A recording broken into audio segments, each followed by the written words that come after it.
All right. So what we're going to do now, this next session is going to be completely awesome.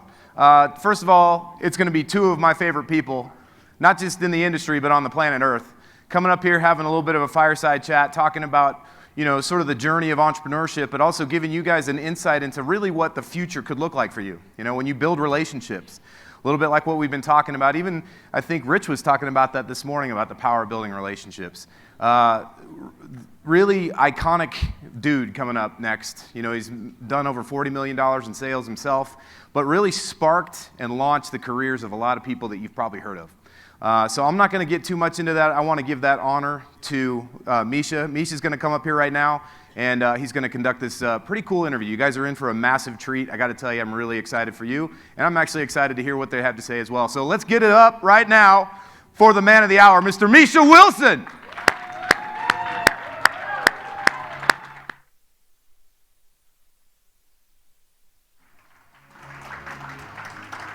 All right, guys. You ready to end the event strong? Yes. Home stretch? Yes. Last couple hours. We got your full attention still? Yes. We sure? Yes. All right. Cool. So JT alluded to it a moment ago. This is going to be one of the more special presentations that we have here at this event. We have someone here that I'm just honored to have, and really, again, humbled that he'd go ahead and make the trip out here to come to one of our events, one of the most influential leaders in our marketplace, and someone who all around is just a complete and total badass at everything he does. He's done, as JT mentioned, now well over $40 million in sales with his companies. He's one of the best in the world when it comes to conversions and influence and sales conversions specifically. And really what's cooler, I think, about this individual than his own personal accomplishments is the fact that his students have been able to go out and create their own empires. It's not only just about him creating success, it's about the impact that he creates in his students. And his students combined have gone ahead and done well over $100 million in total sales, building up 8-figure empires. And just one of the sharpest guys, someone who I get mentorship from, someone who I look up to, and someone who I consistently tune into for help for my own personal business, and someone I'm honored to have at this event. The one and only Tim Irway. Come on up, brother.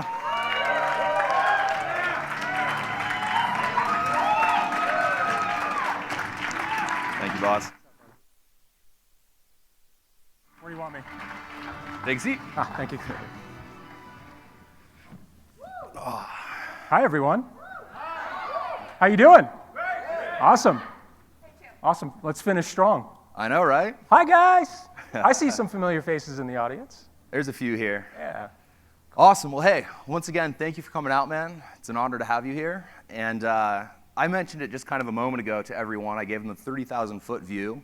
And I know a lot of the people in the room right now know who you are and know the impact that you've created. But just to go ahead and start out, for the few people out there that might not know who you are, can you give them just a few minutes or however long you want to go, just in your backstory a little bit? Damn it.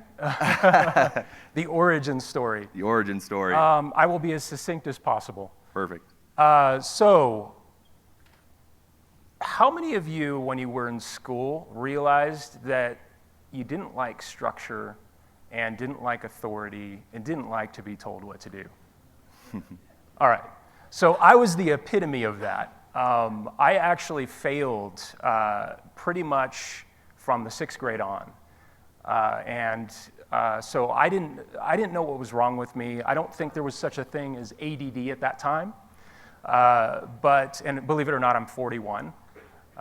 So I'm very, very blessed to have 4 kids.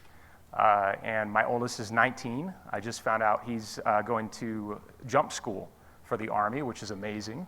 So I'm super proud of him. Yeah. So anyway. But interestingly enough, there's a lot of similarities between my son and I at that age. So my son was very rebellious, didn't like authority, and we butted heads a lot. And I saw a lot of myself in him. And so a lot of teachers lost their faith in me and didn't really have high expectations for me. In fact, one of my teachers, when I got kicked out of regular school and went to continuation school, does anyone know what continuation school is? So continuation school, if you don't know, is where you go to classes for about 4.5 hours, in my case, in California, and you hopefully get enough credits to get a high school degree. There's less structure, in fact, in my school, they allowed people to smoke on campus, kids to smoke on campus. That's how bad the school was. And I actually dropped out of continuation school. Yeah, I swear to God. Sets True a new story. standard. Yeah, so I dropped out of high school. I did not get a high school diploma. That's how much I did not like authority, I did not like structure, and I did not like being told what to do. Interestingly enough, that doesn't work for business. So I knew I was headed down a dark path. I was making some poor decisions. I did, however, have at least enough insight to realize my weaknesses and that I needed to change, or I was going to end up like my general manager of Burger King, of fast food, who'd been there for a really long time. And that was the track I was on. I became a manager at a pretty young age. And he was a great guy, but he was super unhappy. So I knew I had to make a change. And so I thought, you know what? I'll go in the military. So I did. I enlisted. I actually was going to go Army, decided, I wanted to do something that was not military, or not war fighting, but search and rescue. I was interested in stuff like that. So I went to the Coast Guard. Anyone know what the Coast Guard is? Yep. Okay, awesome. So Semper Fi. Semper Paratus, sorry. I've got a Marine friend. Oh, God. So he says Semper Fi, or Semper Fi. I'm like, no, Semper Paratus. Semper Paratus, always ready. Anywho, so did that, did my 4 years. It was very humbling, and it's the exact opposite of what I'd been used to in the past. Lots of structure, lots of authority. And fortunately, I learned some skills that translated and transferred to business, and that is how to be disciplined and have structure and understand the importance of strategy. And strategy is of the utmost importance in business. Would you guys agree? Yes. Yeah. So that was kind of my start of turning my life around.